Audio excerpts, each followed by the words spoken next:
Thank you, Jesus. Praise you, Jesus. Hallelujah. Thank you, Jesus. Thank you, Jesus. Hallelujah, hallelujah, hallelujah.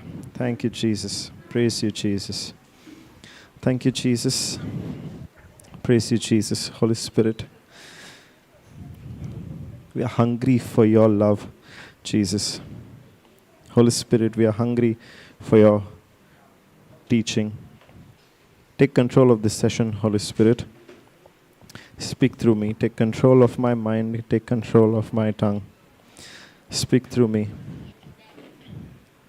Lead this session and give each of us the understanding that we need to apply the Word of God in our life.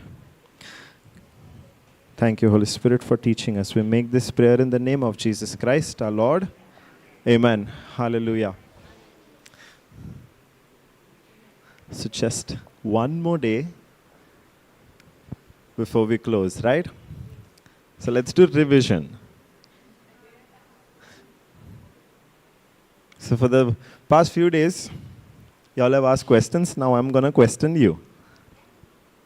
Especially the children. Don't want? All right. So throughout these past 13, 14 days, we have been learning about so many different things, right?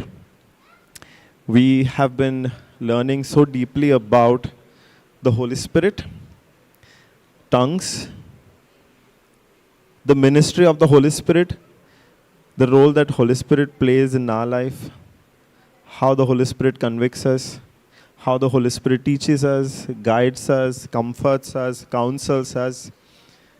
We've been learning so deeply about love. Yes, we have been learning about forgiveness. We have been learning about joy.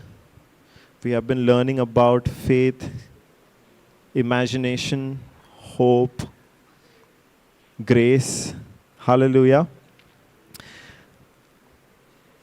Now, whichever sessions I have taken, I have focused on faith. And we have tried to learn the different aspects of faith. We have seen so many different aspects of faith, and through so many stories from the Bible, the people in the Bible who have, through their life, taught us. Yesterday too, we learned about Jairus, Lazarus, and all of, and how they applied faith in different situations. Hallelujah. Now, in all of these sessions, in all these days, for me personally, you tell me if it has been the same for you. A common theme for me, a common lesson for me has been that God calls us to live a life much higher than what we are living right now. That God is calling us to live a life much higher than what we can live with simply our physical senses. Yes? That has been a constant call for me. Has it been the same for you? Such a feeble yes. That is better. Hallelujah. And God does call us to live an extraordinary life. Yes? God calls us to live a supernatural life. A life not with only our physical senses, but with our faith sense. A life not simply from our physical strength, but with the strength of the Holy Spirit. A life in union with Him, a life in relationship with Him. Hallelujah. Now, can we live that life by simply knowing the Word at a very surface level? No, right? If the Word is simply in our memory, can we live a supernatural life? It is not enough to just think about that Word, right? To live a supernatural life, we need to go much deeper. Much deeper, rely on the Holy Spirit, develop that relationship with the Holy Spirit, because it is the Holy Spirit that gives us new and new revelations. deeper and deeper understanding of the word that we have studied. So living a supernatural life requires us to think like God, to speak like God, and to also act like God. Isn't it? We have seen through all of the sessions how God wants us to think. Yes, He Himself is teaching us. Through all of the sessions, we have also seen how God speaks. Isn't it? Hallelujah. And through all of the sessions, we have also seen how God acts. Yes? So to live a supernatural life, we need to think like God, to speak like God, and to act like God. Hallelujah. Now, can we do that without faith? No, right? Can we do that when faith goes like an ECG graph, sometimes up, sometimes down, sometimes up, sometimes down? Can we do that? To live a supernatural life, we also need supernatural faith, isn't it? And by supernatural faith, I mean a faith that is based on the Word of God, that is not based on circumstances, situations, that is not based on people's opinions.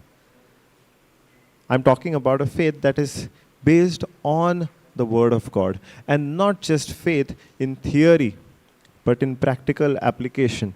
I'm talking about an experiential faith, where we have taken the Word of God and applied it in our life, and we have seen marvelous supernatural results.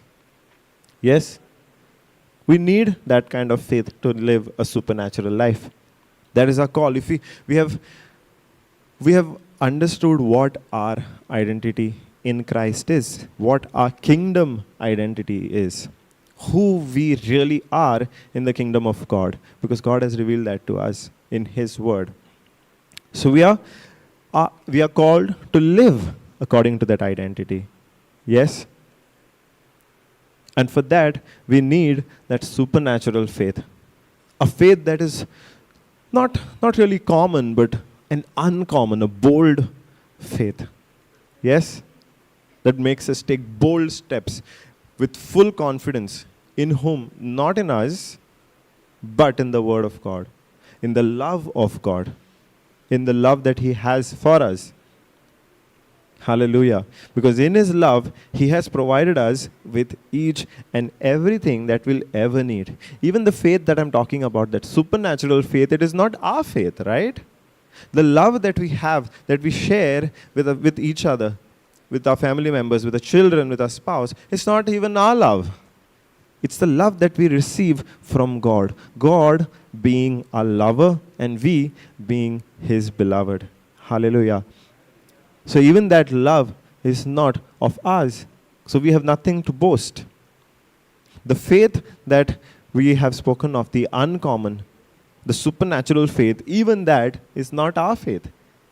We live by the faith of Christ Jesus. We really have nothing to boast about. Even the strength, the wisdom to apply that faith comes from the Holy Spirit. It's not even us. So we have nothing to boast about. And when we have nothing to boast about, that in fact is a good news. That in fact is a good news. You know why? Because we don't have to put effort.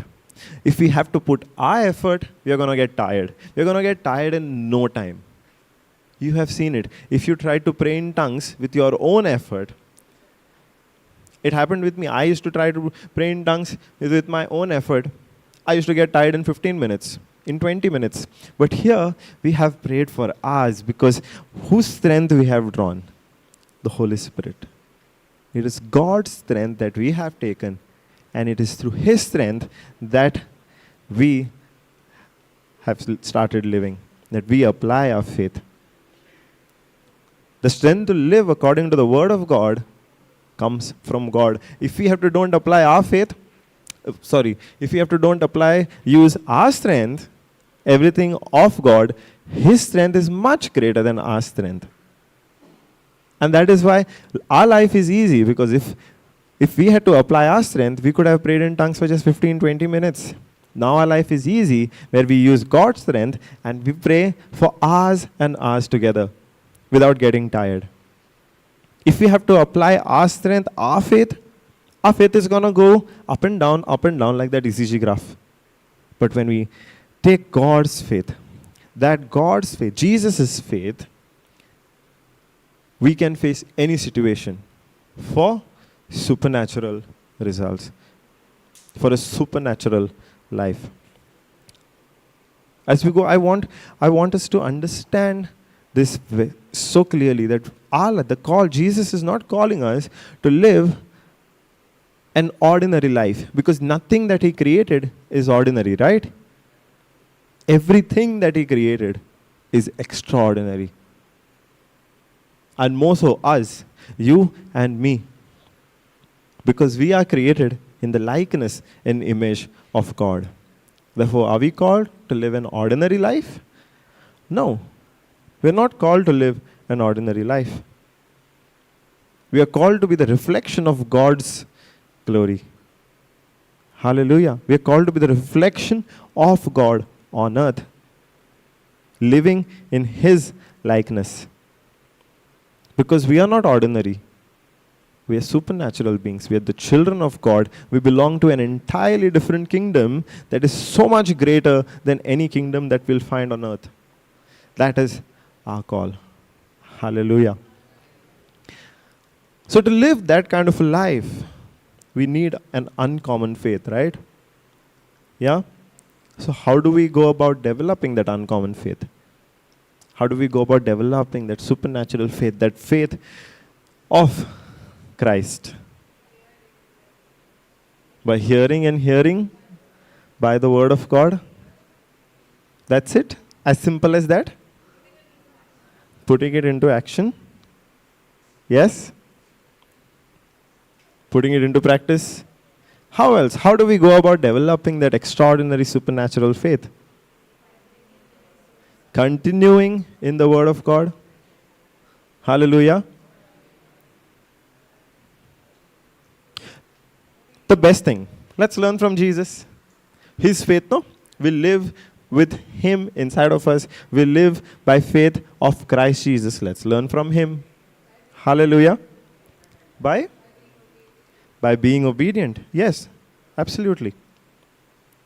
Let's learn from Jesus. Let's go to Hebrews 12, verse 2.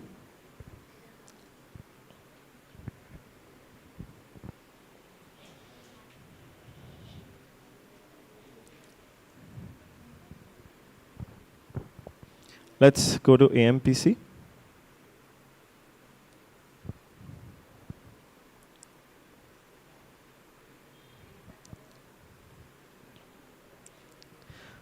Looking away from all that will distract us to Jesus, who is the leader and the source of our faith, giving the first incentive for our belief, and is also its finisher, bringing it to maturity and perfection.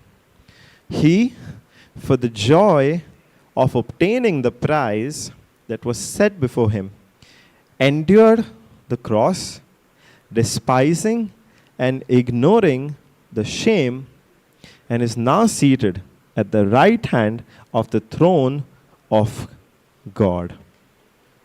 So what is Jesus doing over here? What is this scripture telling us? What is the scripture telling us about having an uncommon, supernatural faith? We see Jesus, it tells us, first of all, Jesus is the source of our faith. Correct? We have learned that again and again. We live by the faith of Christ. So he's the source of our faith. But he's also the finisher of our faith, because we continue learning from him how to exercise that same faith. He's also the finisher of our faith. So as the source and the finisher of our faith, that the one lesson that we can draw from him is he focused, scroll down, He looked away from all that would distract him from what? He looked away from all things that would distract him from the joy that was set before him. And that joy was of what? Our salvation, the end goal of the purpose that was there for his life, the end goal of his ministry on earth. So he constantly set his eyes on the end goal. Yesterday we learned that, right? In the story of Lazarus. Hallelujah. What did he do? He declared by faith that Lazarus is not going to die, but through him, the Son of God would be glorified. Did everybody around him believe that? No. We saw how repeatedly they spoke unbelief. But Jesus kept his focus on that end result that he knew right at the beginning. What is joy? Knowing the end result at the beginning. Now, Jesus knew the end result at the beginning. Is that why he was able to declare right at the beginning that Lazarus is not going to die? Yes? So he focused on the joy that was set before him, that Lazarus would be raised to life. And he acted according to that faith that he had, right? He looked at the end result. He believed that end result. And all his actions, all his words aligned to his faith in that end result, because he was able to see it already. He knew that when he declared that Lazarus would not die, it would be just that Lazarus would be alive, that Lazarus would be raised to life. So his focus was constantly on that end result. That is an example. But if we consider his entire ministry, all of his works on the earth, he knew the joy that was to come when he would fulfill his ministry of saving each and every one of us.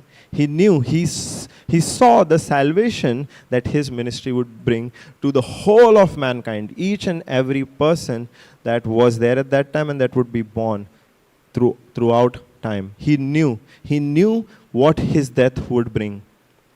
He knew he would have to go through suffering, but did he focus on the suffering? No. He despised and ignored the shame that came along with it. He knew he would have to go through suffering. He knew he would have to go through shame. But he despised and ignored the shame. If we dive deeper into the translation, the word despise means he placed such a low value on that shame that it was as good as it did not even matter to him, that shame. He placed an extremely, extremely, extremely low value on the shame. Why? Because he was so much focused on the joy that would be related to the salvation of the whole humankind. Hallelujah. So the lesson for us through this is to always, always, always focus on the end result. To always keep seeing that end result of whatever we are believing for. That is the lesson we can draw. Focus on the joy that would be ours. But in the meantime, despise and ignore the shame that could come in the journey. Despise and ignore the pain that could come in that journey. Why? Because we know that the end result is good. We know that the end result is us living with Jesus Christ in heaven. The end result is us experiencing the life of God in abundance here on earth. The end result is we living a healthy, wealthy, prosperous life here on earth. That is the end result. End result through our faith. We have received that joyful end result by grace and we receive it through faith. So we focus on that end result, just as Jesus did in each and everything, despising and ignoring the shame, the pain that would come with it. Hallelujah. Write it down. To live a supernatural life,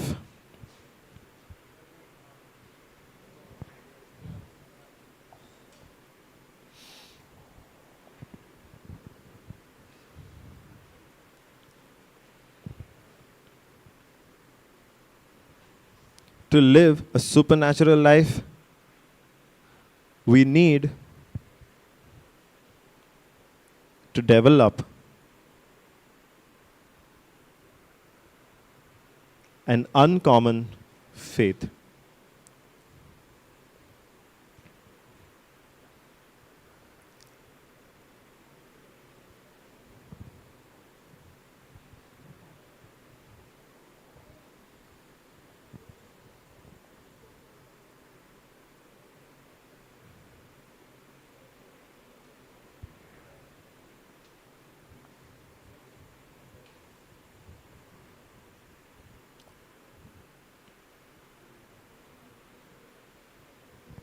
Hallelujah. Everybody wrote, to live a supernatural life, we need to develop an uncommon faith. And the first thing that we have to do,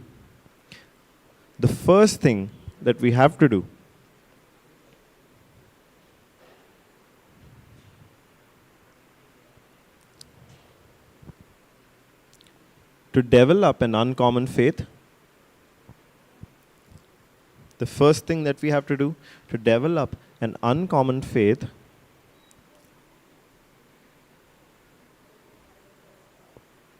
is to focus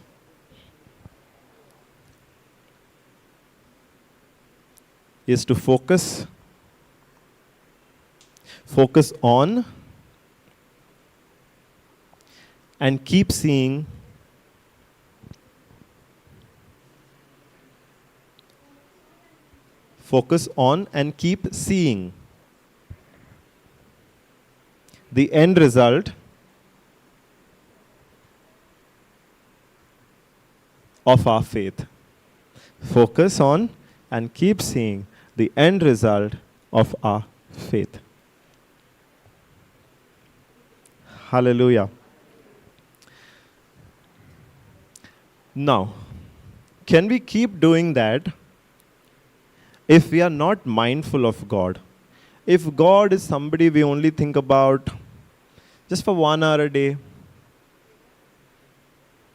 early in the morning, where we talk to God, and then during the day go about doing everything, taking care of our daily affairs, going to work, coming back, cooking, taking care of the children, talking to our friends, living a life as if God is not part of that life. That God has a place only in the early morning or late at night just before we sleep. Can we really do that? Can we keep seeing the end result of our faith? If we don't take God, if we don't take the counsel of the Holy Spirit at every step, can we do that? Why not? Because we will get distracted. If we don't take God along at every step, we will definitely get distracted. So, to focus on and keep seeing the end result of our faith, if we have to really live according to what Jesus teaches us through Habakkuk 12:2, we need to also focus on God. While we are focusing on the end result of our faith, we also need to constantly focus on, stay connected with God. Because in communion, in that relationship with Him, will we really know what His plan for us is. How can the Holy Spirit teach us if we don't spend time with the Holy Spirit? How can the Holy Spirit teach us if we don't spend time talking to the Holy Spirit, asking for His guidance? Holy Spirit is our helper. Holy Spirit is our counselor. He is our guide. He is our intercessor. But can he do all of that without we giving him that space to work in all those ways in our life? If he is our helper, we need to go to him for help, right? Not live a life as if we can take care of things on our own. We don't need Holy Spirit's help. For Holy Spirit to act as our helper, we need to give him that space. We need to ask him to help us. We need to talk to him. Yes? If we really are to receive God's love so that we can give that love to our brothers and sisters, we need to stay connected to God. Yes? For that, we need to focus on God every step of our day, every moment of our day. We need to be mindful that he is living in us. We need to acknowledge that, right? That he is living in us. The Holy Spirit is in us.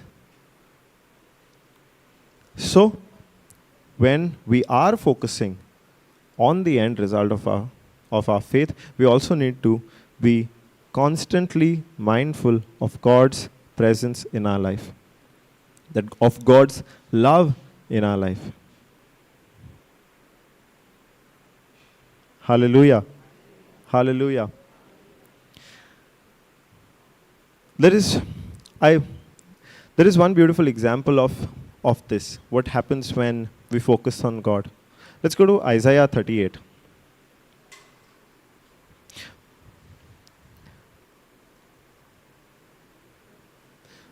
Before that, I think, sister, you had a question. Question? Observation? Take the mic, no? So when we think about faith, then automatically we are thinking about Jesus. So he's the source of our faith.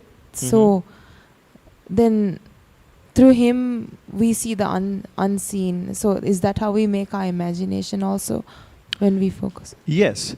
Now when we are applying our faith, it won't take if the faith can also very quickly turn into a faith based on our own works. We can get into that self-righteousness. We can get into that performance mindset where we start doing works not out of obedience, but out of self-righteousness. And that is when we stray from that faith of God. Then the faith becomes based on our own effort, our own strength, our own actions. So to stay connected, to keep operating in that faith of Christ, we need to keep his word focused. That is when that faith will actually be the faith of Christ.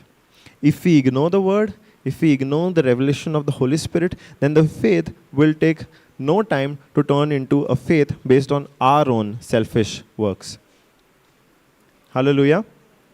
Okay, so that's how we need to keep focusing on God. And the focusing on God is not devoid of his word, right? When we talk about focusing on God, focusing on Jesus, the word is there because we cannot separate God from his word.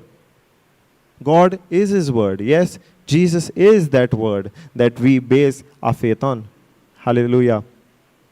Now let's read Isaiah 38. Because this is a story of what happens when we focus on God. Hallelujah. When we, like we read in Habakkuk 12:2, we removed everything, look away from everything that could distract us and focus on the joy that would be from the end result. Let's see what happens. In those days, King Hezekiah of Judah became ill and was at the point of death. And Isaiah the prophet, the son of Amoz, came to him and said, "Thus says the Lord, set your house in order, for you shall die and not live." So what's happening over here? King Hezekiah is receiving a word from God through the prophet Isaiah. Hallelujah. And what does it say? The Lord says, set your house in order, For you shall die and not live. Not at all a good news, right? To receive the news that you are going to die and you need to put your affairs in order, that's not at all a good news.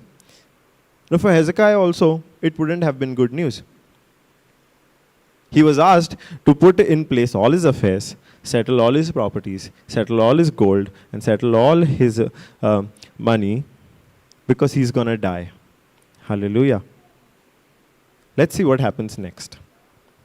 Then Hezekiah turned his face to the wall and prayed to the Lord. Now Hezekiah turned his face to the wall and prayed to the Lord because on that wall was hung a picture of the Lord.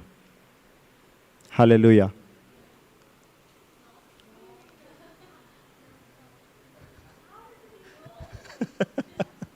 Good question. How is it even possible? Yeah? So why had Hezekiah turned his face to the wall?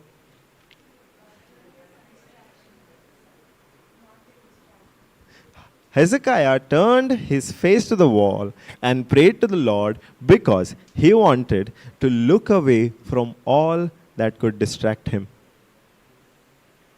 and focus on God. Hallelujah. So he turned to the wall. When you look at the wall, you can't see anything else, right? It's just white paint. Yes?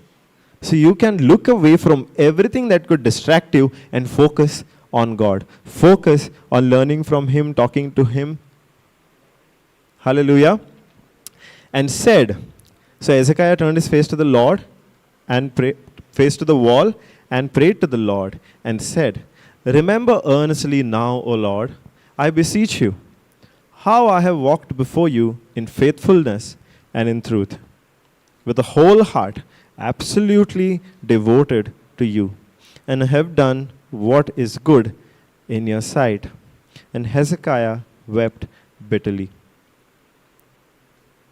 Then came the word of the Lord to Isaiah, saying, go and say to Hezekiah, thus says the Lord, God, the God of David your father, I have heard your prayer. I have seen your tears. Behold, I will add to your life 15 years. Hallelujah. So what happened when Isaiah looked away from everything that could distract him and turned to that one God who he knew would come to his rescue? Because he has always lived in accordance with God's will. Hallelujah. So when he looks away from everything that could distract him and focuses on God who alone could rescue him, expresses his faith in him, what happens? Hezekiah. Sorry. So what happens when Hezekiah turns from everything that could distract him and turns to the Lord in one single focus?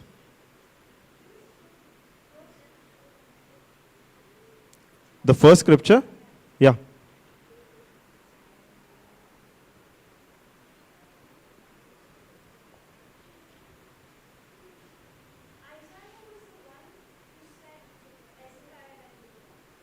Yes.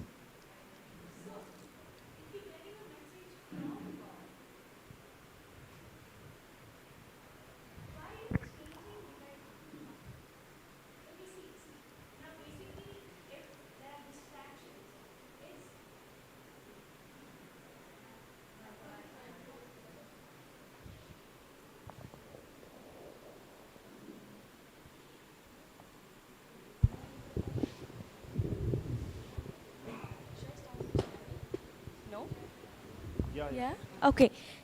So basically, when we come to the first scripture, it speaks about the message being sent through Isaiah from God. So when the joy that we look to is the end result. That we are turning ourselves from the distractions, which is come from the evil, basically. That's what we operate our faith with. So if we are supposed to overcome it, we are using God's faith to turn that around, to turn the negative report around, basically. But this message is coming from the Lord. So what's the point of him turning around and asking him for more years? Like, I'm not sure I understand the question.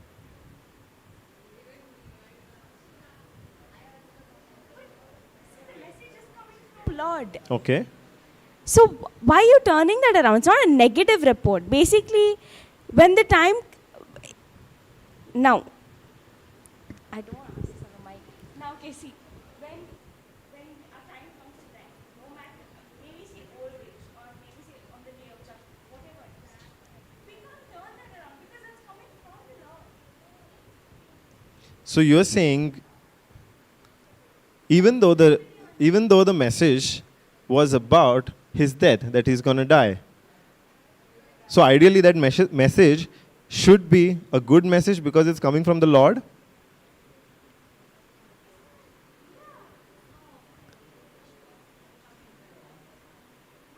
What if Hezekiah's purpose on this earth was not fulfilled because the scripture does not indicate that, right? He had lived fully according to his purpose.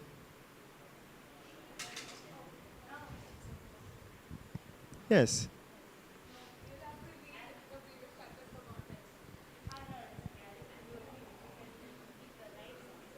Hallelujah. Thank you, Jesus. Okay, so what happens when Hezekiah decides to focus singly on the Lord, and he prays earnestly to the Lord adds 15 years to his life. Hallelujah. And that is the same thing, the same kind of focus that we are called to have a single-eyed focus on the Lord and his word and his will for our life, his purpose for our life, his mission for our life. Hallelujah. His call for our life. Hallelujah. Now, to really understand God's plan for our life, God's purpose for our life, and how he wants us to live, there is one thing that we need to do. The most basic thing that we need to do is to feed on the word of God. Hallelujah. We have spoken about this before, where we need to feed on the word of God. Now, what does feeding on the word of God mean?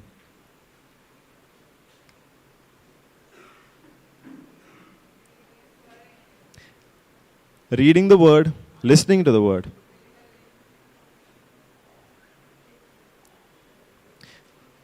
Building a relationship with God also, but that comes with two things. Actually, that comes with many things. I'll get to that. Yeah, but here, if we need to live according to that uncommon faith, keeping the joy of that end result in our hearts, despising, ignoring the shame, that pain that could come along the path, then we need to first of all keep focusing on God. Yes? Now, if we want to keep focusing on God and how he wants us to live a life, then we need to continually feed on the word of God. Now, feeding on the word means either reading or listening to the word to know, first of all, what God says. Hallelujah. We have to, first of all, know what the Lord says, right? Because when Jesus said, I will send you a helper, and he will teach you, and he will remind you of everything that I have said, first of all, I need to know what he said. Correct? If I don't know only what he said, how will the Holy Spirit remind me? Yes? So first of all, I need to feed on the word of God to know what he says in his word. Hallelujah. And Jesus says the same thing, right? In Mark 4, where he says, man does not live by bread alone, but by every word that proceeds out of the mouth of the Lord God. So we need to feed. Just as that bread is important for our physical body to sustain it, we need the word of God also to sustain our spirit. The word of God is the food for our spirit. Hallelujah. Now, can we simply take food, gulp it down, and be done for the day? No. We need to chew it, right? And that chewing is meditating on the Word of God. Hallelujah. So when we feed on the Word, the next step comes meditating on the Word. Hallelujah. That is the chewing the spiritual food. And by meditating, what do we mean by meditating? Let's put Joshua 1:8. Constantly thinking about it, yes?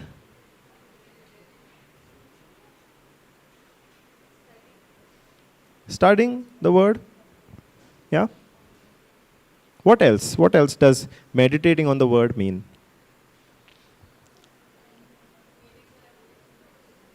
Waiting for revelations?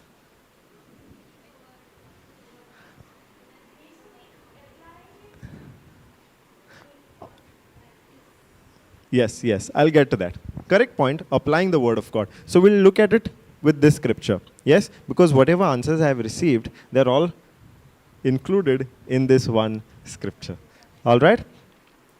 This book of the law, which is the word of the Lord, yes, shall not depart out of your mouth, but you shall meditate on it day and night.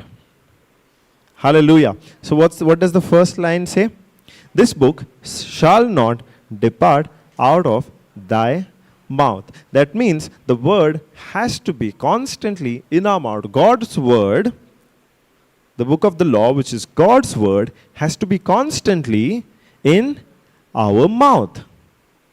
That means what? We take the word of God and we meditate on it by speaking the same word, uttering those same words out of our mouth. Because what happens when we utter the same words out of our mouth? God's word, which is written, becomes the spoken word of God. And when it enters, the same words that we are speaking, the word of God that we are speaking, it enters our own ears. Yes. And when that word enters our own ears, then our faith gets built up. Hallelujah. Because we have learned faith comes by hearing, and hearing by the word of God. Isn't that what happens when we speak the word of God out of our mouth? We confess that word, it enters our own ears. Yes? And our faith gets built up because that word carries faith. We learned, right? Words are containers. They can either carry faith or they can carry fear. Now the word of God that we speak carries faith. So that word which carries faith enters our ears, it builds up our faith. Hallelujah.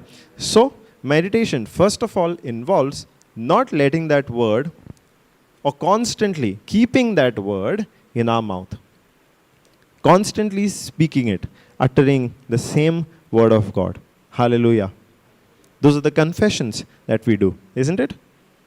So that's the first thing. That's the first part about meditation. The second part is, and thou shalt meditate on it day and night. So can we have the word in our mouth only for a little while, 1 hour, 2 hours, and then over, right? We need to keep it day and night, all the time. All that it means is we need to keep the word in our mouth at all times. And what is the goal of doing this? What is the goal of meditating on the word like this? The goal is to observe and do according to all that is written. Hallelujah.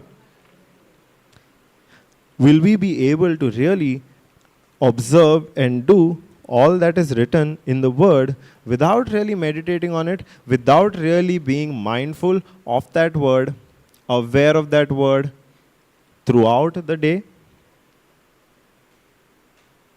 We can't do that, because if we only keep the word in our mouth for a little while, 1 hour, 2 hours during a day, and then walk the rest of the day living, speaking the lies, the deceptions of this world, then we are quickly going to forget what the word of God says. Hallelujah. So to really observe and do according to whatever is written in the word, we need to keep that word in our mouth the whole day. Hallelujah. Day and night. Because what do those words carry? Faith. Hallelujah. And that faith which gets built up through the same words that we speak, that is that uncommon faith that we need to live a supernatural life. Hallelujah. Hallelujah. Thank you, Jesus. So, if you are meditating to do and observe and do according to all that is written, then the next step naturally comes acting on the word, right? Hallelujah. The next step naturally comes acting on the word. Now, acting on the word, what does it mean? How do we act on that word that we have meditated on? How do we really act on the word? By first of all, changing our words, right? When a difficult situation comes, all that we see is that word of God that we have been constantly seeing. And then acting also according to it. And this involves making the word of God that ultimate, the final authority in our life. That nothing else holds value. It is the word of God that gives a direction to my life. My actions are not going to be based on the wisdom of the world, the philosophies of this world, but rather the truth that we know from the word of God. Hallelujah. So it involves making the word of God the final authority in our life. And you know what? Jesus also wants us to have that kind of faith where his word is that final authority in our life. Hallelujah. Let's go to Matthew chapter 8.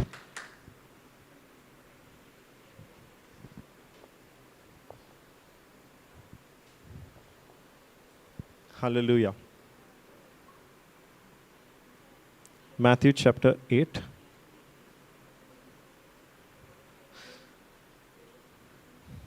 Scroll down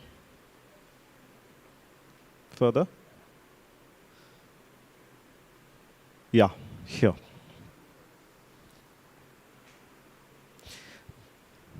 And when Jesus was entered into Capernaum, there came unto him a centurion beseeching him. Now, what's a centurion? What's a centurion?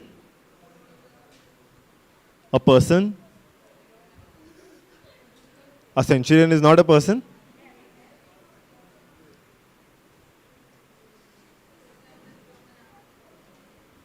A soldier in the Roman army.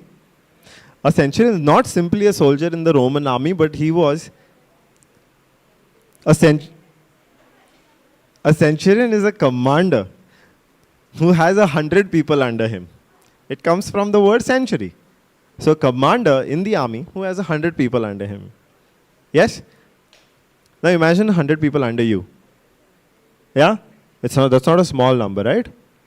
Hallelujah. So a centurion is coming and beseeching Jesus. And he says, Lord, my servant lies at home, sick of the palsy, grievously tormented. And Jesus says unto him, I will come and heal him. So what is the centurion's request? Lord, now look at that word Lord. Now, in which army is the centurion coming from? The Roman army. Did the Romans have their own gods? But here is the centurion acknowledging that Jesus Christ is Lord. He says, Lord, my servant lies at home sick. And what does Jesus say? I will come and heal him. Okay? So the centurion becomes very happy. Let's read the next verse. So the centurion answers and says, Lord, I am not worthy that thou should come under my roof. but speak the word only, and my servant shall be healed. Why is he saying this? He's saying, Lord, only speak the word and my servant shall be healed. Because he says, for I am a man under authority, having soldiers under me. And I say to this man, go, and he goes. And to another, come, and he comes. And to my servant, do this, and he does it. So he is saying, Lord, I being like this, where I have people under my command, all that I have to do is speak a word to them, and they obey that. If I am like that, you can do the same thing because you are so much higher than me. You are the Lord. You can simply say the word, and my servant will be healed. You don't even have to come and lay your hands on him so that he may be well. Only speak the word, and my servant will be healed. He is expressing, first of all, he has acknowledged Jesus as Lord. And here he is acknowledging the authority that Jesus had. The power, the word of Jesus had. He's acknowledging that. And seeing that, Jesus hears it, and Jesus marveled. Was Jesus extremely surprised by what he said, by what he heard from the centurion's mouth? He marveled, he was surprised, and he was pleasantly surprised. Hallelujah. By hearing these words from the centurion. And he said to them that followed, verily I say unto you, I have not found so great faith, no, not in Israel. This is Jesus' response to the centurion. I have not found such great a faith in the whole of Israel. What did the centurion do? Simply say, Lord, your word is enough. Just speak the word. You don't even have to come and lay your hands. Just speak the word. Now, did that centurion make that word of Jesus, that final authority, that if he only speaks, it will be done? He spoke those words despite not even being a Jew. Somebody to him, the salvation was supposed to be preached. He being from the Roman army, having his own gods, his own people, his own customs, he himself being in a position of authority, he knows how much value, how much authority one word from Jesus has. And Jesus was extremely, extremely pleased with that kind of faith. You know, it's impossible to please God without faith, right? Here we are seeing Jesus pleased with the kind of faith that puts his word at the highest authority. Hallelujah. Now compare this to how Jesus responds when his disciples show unbelief. Is he pleased or is he displeased? Hallelujah. But here, Jesus is pleased with the faith that the centurion showed in his word alone. Not even going there with him, not even laying hands on him. Just speaking the word. And that is the kind of faith that we need to develop in order to live a supernatural life, where that word of God is the final authority. And only when we establish the word of God as that final authority in our life will we be able to act on that word no matter how against us the odds are, how many difficulties we face, how much opposition we get, how many people laugh at us, how many people make fun of us. Only when we make the word of God that final authority in our life, that Lord, if your word says this, I am going to do this. I'm not going to look at the people around me speaking unbelief. I'm not going to look at the people around me who are laughing at me. I'm not going to look at the people around me who are crying and who are in fear and anxiety. I am going to only focus on your word because that is the final authority in my life. If your word says so, it is so. Hallelujah. Hallelujah. Thank you, Jesus. Only then will we be able to observe and do according to all that is written in the Word of God. Thank you, Jesus. Hallelujah. Now, one step further. Okay, so let me recount whatever we have spoken until now. To live a supernatural life, we need an uncommon faith. And what's the first thing that we have to do to develop that uncommon faith? Is to focus and keep seeing the end result. Hallelujah. The end result of our faith. Hallelujah. But to keep seeing the end result of our faith, whose faith is that? The faith of God. So where should our focus be? On God. Because He is the source of that faith, right? He's not just the source. He's also the finisher of that faith. Hallelujah. He is the one who brings that faith to maturity. So we need to constantly focus on God. For 1 or 2 hours in the day? No. Throughout the day, we need to take Him along at every step. We need to stay connected to Him at every step. And we do that by, first of all, feeding on the Word of God. And by feeding, we mean reading the Word of God, listening to the Word of God, to know what that Word says. Hallelujah. Hallelujah. And to apply that faith in our life, we need to meditate also on that Word. And meditation means, first of all, keeping the Word constantly in our mouth. Speaking that Word constantly, so that we ourselves hear that Word and our faith gets developed. Because faith, we know, comes by hearing, and hearing by the Word of God. Hallelujah. Hallelujah. When we meditate on the Word of God, we also need to observe and do according to all that is written in that Word. Act according to the Word. Hallelujah. And to act according to that Word, we need to make that Word the final authority in our life. Hallelujah.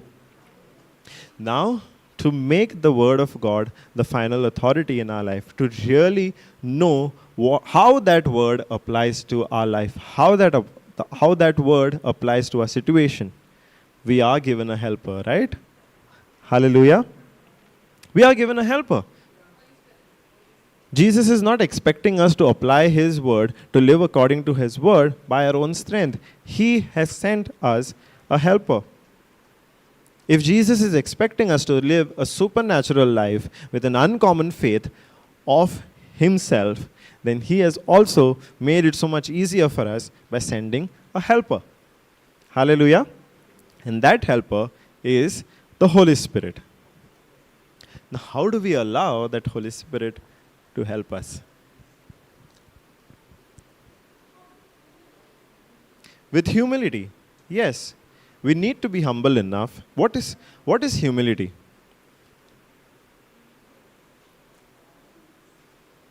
Say it.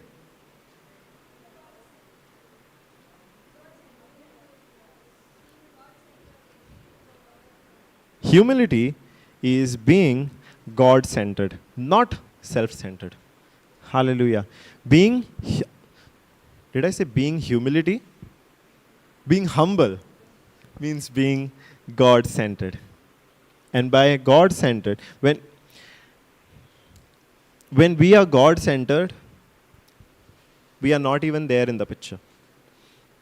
Because what have we learned? We have really nothing to boast about. Nothing that we do comes from us. Everything, the love, the compassion, the faith that we need to live a supernatural life, everything comes from God. It is all His, nothing of ours. So, if everything is of His, we need to be humble by being God-centered. Nothing is of ours, right? So the focus is on whom? When we are humble, the focus is on God. And when we are humble, when we are God-centered, that is when we empower the Holy Spirit. We allow the Holy Spirit to work in us and help us. Hallelujah. Do we also need to develop that relationship with the Holy Spirit? Yes. We have to walk with the Holy Spirit the whole day, right? But can we walk with a stranger the whole day? Will we understand what a stranger says? Will the stranger know what we are going through? No, right? No, the Holy Spirit is going to be a stranger if we don't really communicate with Him all the time. Hallelujah. So we need, to develop, to build that relationship with the Holy Spirit, we need to be constantly connected with Him. And now in all these days, how have we learned we can connect with the Holy Spirit? Through praying in tongues. Hallelujah. When we pray in tongues, we are praying in the Spirit, right? When we are praying in tongues, who is speaking those words? Not us, right? Because those words don't make any sense to us. So the Holy Spirit in us is uttering those words. The Holy Spirit in us is communicating directly with God. Hallelujah. And that is what happens when we pray in tongues. Even the word that we feed on, even the word that we meditate on, we will be really able to understand how it applies to our life. We will receive revelations from that word only through the Holy Spirit. If the Holy Spirit is absent, the word is not going to make any sense to us. Hallelujah. You would have observed the same in your life. Before being born again, before receiving the Holy Spirit, no matter how much you tried to read that word, it was just stories to you, right? You did not understand the truth from that word, isn't it? But only when you received the Holy Spirit revealed to you the truth that lies in that word, and that is when the word started making sense. Yes? So even the word that we feed on, that we meditate on, will start making sense to us when we are connected to the Holy Spirit. And for that, we need to pray in the Spirit. And that is the next step, where if we are to live with uncommon faith for a supernatural life, we need to pray in the Spirit. Hallelujah. Thank you, Jesus. Thank you, Jesus.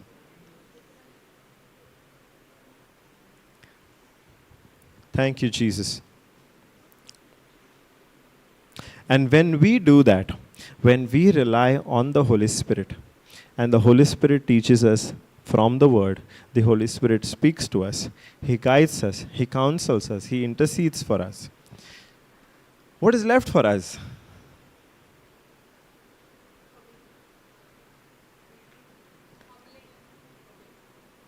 Humbling ourselves and acting in obedience? Yes. We cannot be devoid of anything. We cannot say, Holy Spirit is doing everything. No. So let's just sit and relax. If we are believing for a healing, Holy Spirit is working, I am speaking my faith. Yes. So I cannot do anything. If I'm believing for a job, Holy Spirit is there, no? He's a helper. I don't need to do anything. Correct? We need to raise the dead. No, the Holy Spirit will do it. We don't need to do anything. Can we do that? Does that mean, can we take grace to that extreme where we say, by grace everything is provided? No, we don't need to do anything. We can just sit in our room and everything will be done. No, right? Faith without works is dead. But what are those works? Actions of obedience. Hallelujah. Faith without works is dead, but those works are actions of obedience. Can we put James 2:26?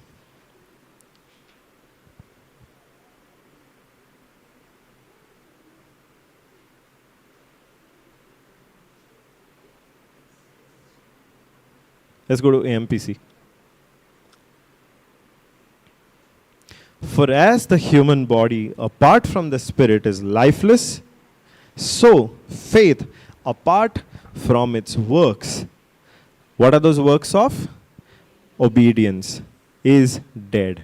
Now faith, when we apply our faith, when we are speaking, communing with the Holy Spirit the whole day, we are going to receive instructions from the Holy Spirit. The Holy Spirit is going to prompt us, correct? The Holy Spirit is not going to take actions on our behalf. He's going to prompt us, and we will be required to act in faith. And that action is an action of obedience. Hallelujah. Not actions out of a law mentality, of legalism, and actions of performance where if only we do this, we will be able to see the Holy Spirit. No, those actions are actions of obedience. They're the instruction that we receive from the Holy Spirit. Our faith becomes operative when we take actions of obedience. Hallelujah. Now if we take, yeah.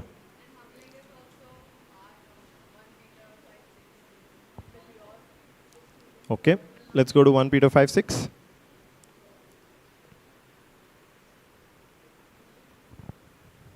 Therefore, humble yourselves, demote, lower yourselves in your own estimation under the mighty hand of God, that in due time he may exalt you. Hallelujah. Thank you, Jesus. So those actions of faith, actions of obedience that make our faith operative, leaves us with a crucial thing to do. Hallelujah. Let's go back to the story of Jehoshaphat. Jehoshaphat looked to God and prayed to God. Hallelujah. And God gave him an instruction. Yes? Now Jehoshaphat obeyed that instruction. He did, right? The instruction for him was to go and stand at a particular place so that he may see the salvation. Hallelujah. So he followed. He obeyed that instruction. But what was he doing while obeying that instruction? Praising.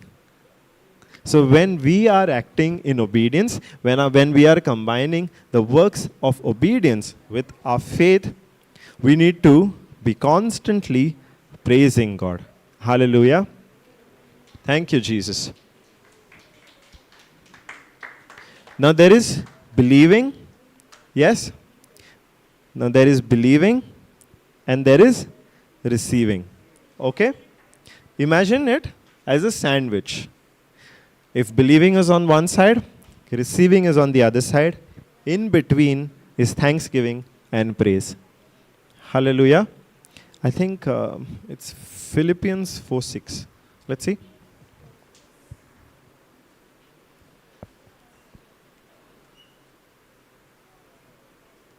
Do not fret or have any anxiety about anything, but for every circumstance and for everything, by prayer and petition, definite requests, with thanksgiving, continue to make your wants known to God.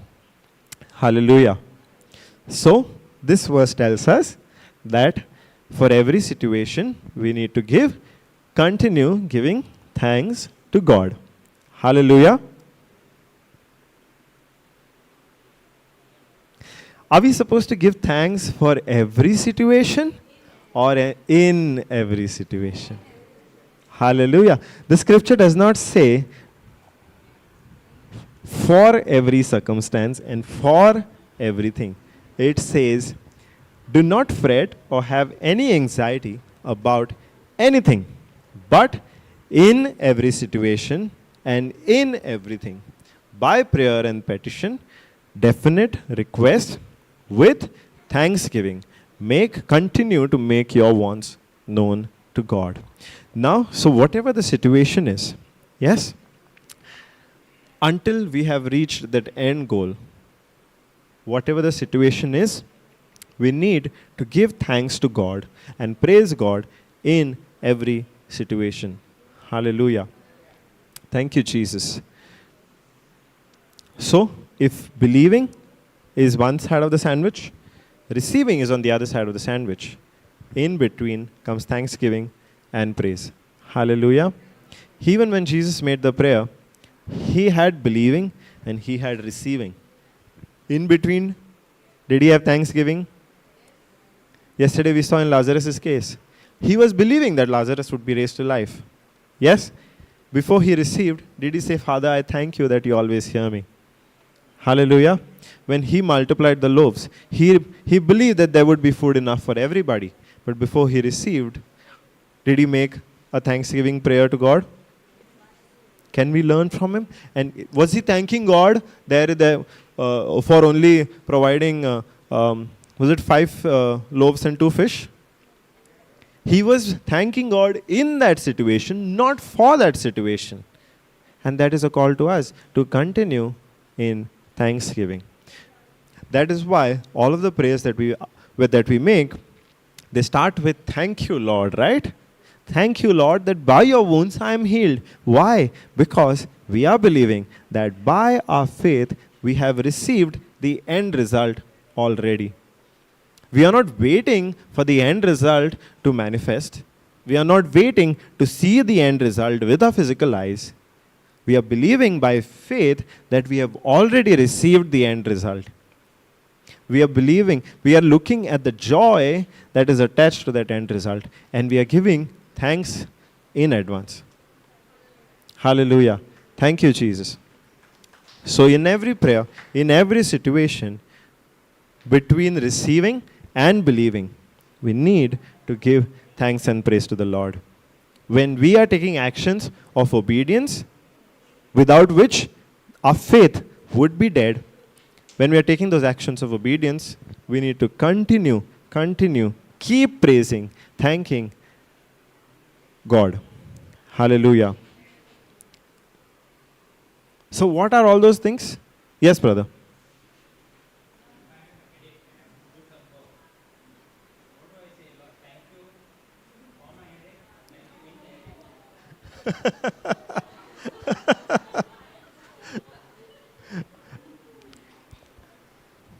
So that's a very good question. If I have a headache and I want to do some work, do I say, Lord, thank you for the headache, or thank you in that headache? Brother, you answer the same question. Now we have yesterday learned the principle of calling things. Hallelujah. So in that situation, what will you do? If you have to call for something, what will you say? Thank you for the healing. Yes. What are you calling for? Healing. If you say, Lord, thank you for this headache, or thank you in that headache, where are you focusing on? The headache, right? We are not supposed to focus on the headache. We are supposed to focus on the healing. What is the end result? The headache or the healing? The end result is the healing. When we are believing for that, the thanksgiving should be for that. In the midst of the headache. Hallelujah. So the thanksgiving should be for the end result in the midst of the headache, of the situation.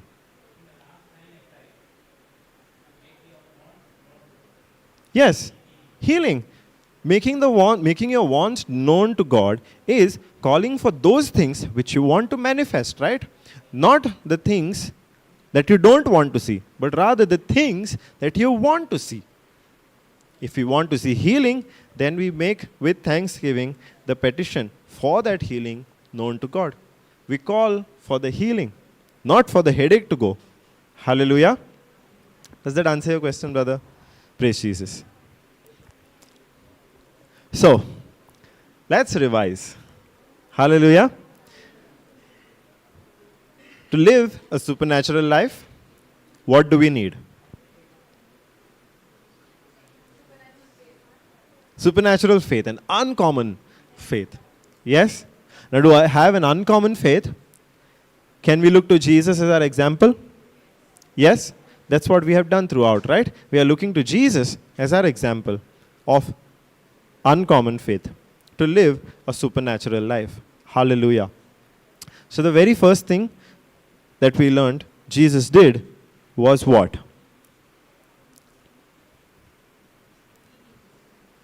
Healing. First thing that Jesus did was obedience.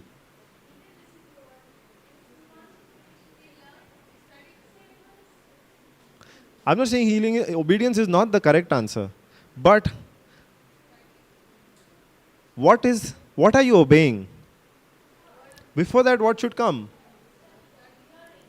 Hearing the word. Before that, what should come?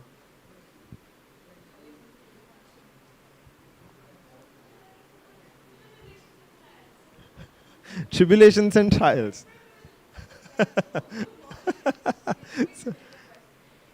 Okay, what's the first thing? Now, to develop an uncommon faith, what's the first thing that we need? To see the end result. What are we having even the faith for? What is the point of the faith?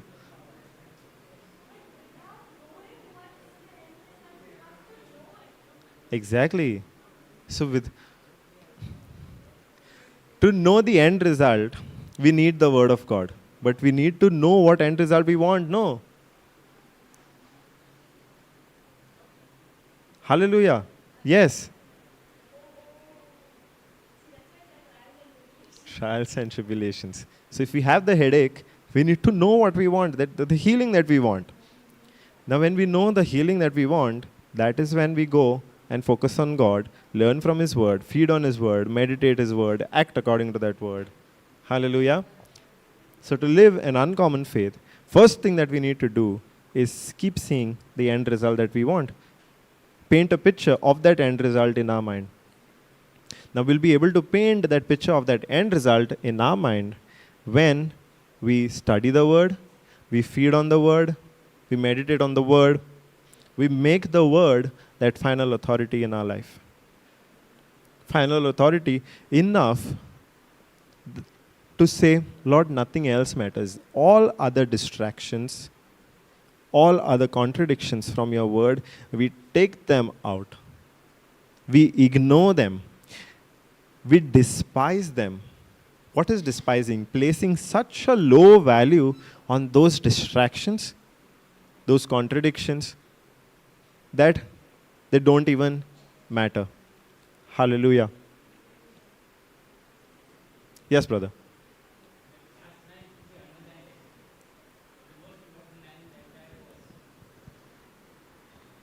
This one? Or this one? Continue to make your wants known to God? Yes. But we cannot ignore this word, right? Because if we only look at continue to make your requests known to God, can we do it without thanksgiving? Otherwise, if we ignore this, then we'll slowly take out faith from that equation. We'll slowly start taking out faith from our prayers. Because if we only take that, continue to make our request known to God. In our worldly ways, if we have to rely on our senses, how do we make our request known to somebody? If I want something from you, brother, what am I going to say to you? If I want that book from you, what am I going to say to you? Brother, please, can I have that book? Brother, please give me that book. Yes? Now, is that the right prayer to make to God? God, please give me a book. God, please give me healing. God, please give me a job. Is that the right prayer to make to God? If we are attaching our faith to that prayer, that faith is not going to make us say, God, give me this and give me that. It's going to say, Lord, thank you for giving me. So we cannot take out thanksgiving from that prayer, because thanksgiving shows our faith.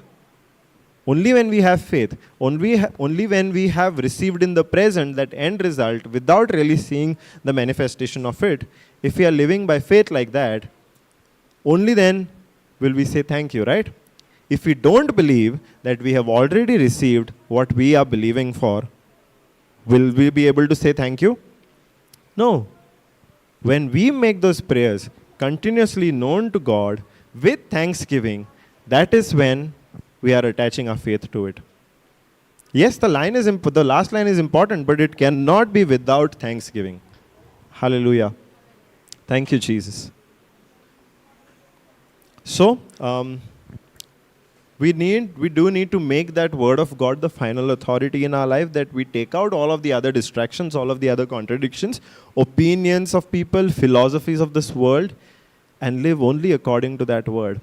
And for that also, we don't do it with our own strength. We have a helper, which is the Holy Spirit.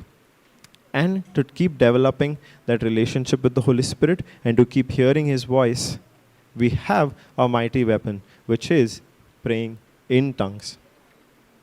Because that is when the Word of God that we are reading, that we are feeding on, that we are listening, that we are meditating, that we are chewing on, will start making sense to us. Hallelujah.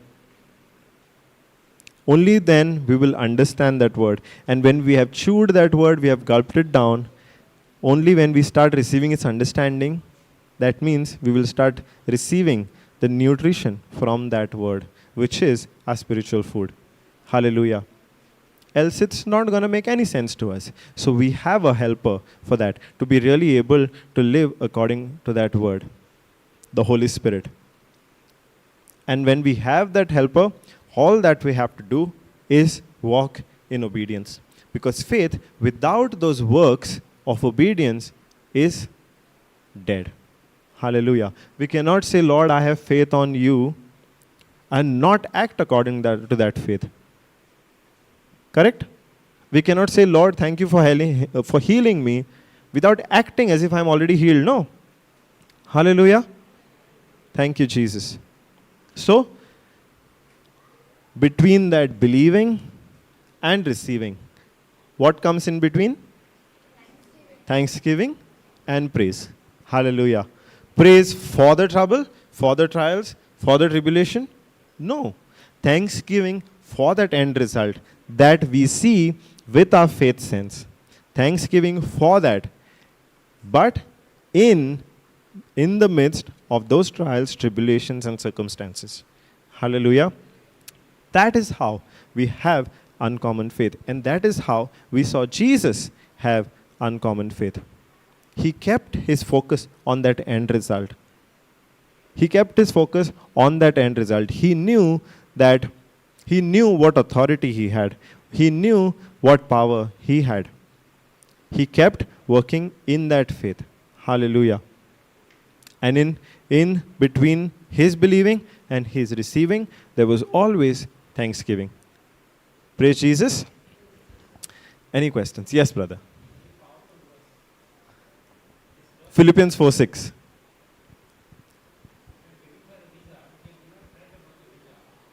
Yes. Thank you, Lord, that you have received the visa. Absolutely. Hallelujah.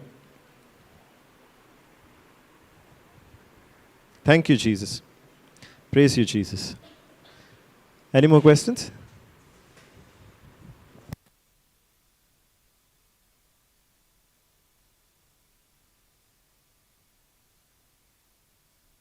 Thank you, Jesus.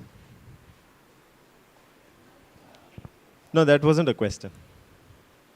Anybody has questions? Praise Jesus. Thank you, Jesus.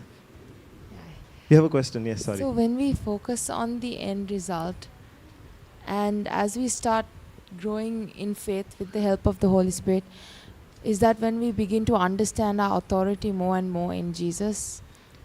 Can you repeat that? When we grow in faith, as we are growing in faith, is that when, and with the help of the Holy Spirit, is that when we begin to understand our authority and how to take authority with the Word of God more and more? Yes. Because how will we know our authority? To know our real authority, we have to keep feeding on the Word. Because our authority is not in this physical world, right? I mean, it's not a physical power that we have. It is a spiritual power that we have. The authority in the name of Jesus. Now, the Word of God is the mirror of that spiritual reality where we have absolute authority. Yes? So if the Word of God is the mirror of that spiritual reality, only when we feed on the Word, meditate on the Word, study the Word, will we know what our authority is. And in this also, it cannot be without the Holy Spirit. It is only when the Holy Spirit leads us, reveals to us the truth from the Word that we are feeding on, that is when we will know the authority. Hallelujah.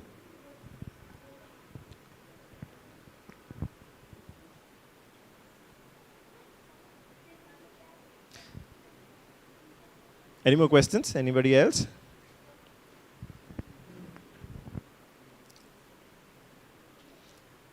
Shall we make the Thanksgiving prayer? Anybody would like to make the Thanksgiving prayer?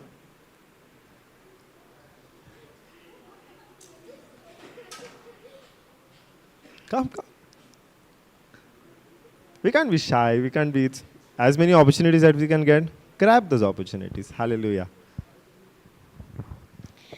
Heavenly Father, thank you for this precious day. Thank you, Holy Spirit, for taking your control for this media, oh Lord Jesus. Every of our electronic connections, every you are taking control, oh Lord Jesus, without any disturbance. Thank you, Jesus, for your wisdom, your knowledge, your understanding. Thank you, Jesus, for your talk through brother, like how to, like your joy is a knowing end result in the beginning, and it's permanent. Thank you, Jesus, for your word says how, like we have to operate love, and the forgiveness is unconditional. Every situation, every circumstances, oh Lord Jesus, thank you that love and forgiveness to give each and one of us, oh Lord Jesus. We are too difficult to some situation, but with you, Lord Jesus, we are possible every that love and forgiveness, oh Lord Jesus, because in our physical senses it's difficult, but the spiritual senses is possible, oh Lord Jesus. I will make this prayer in Jesus' name. Amen.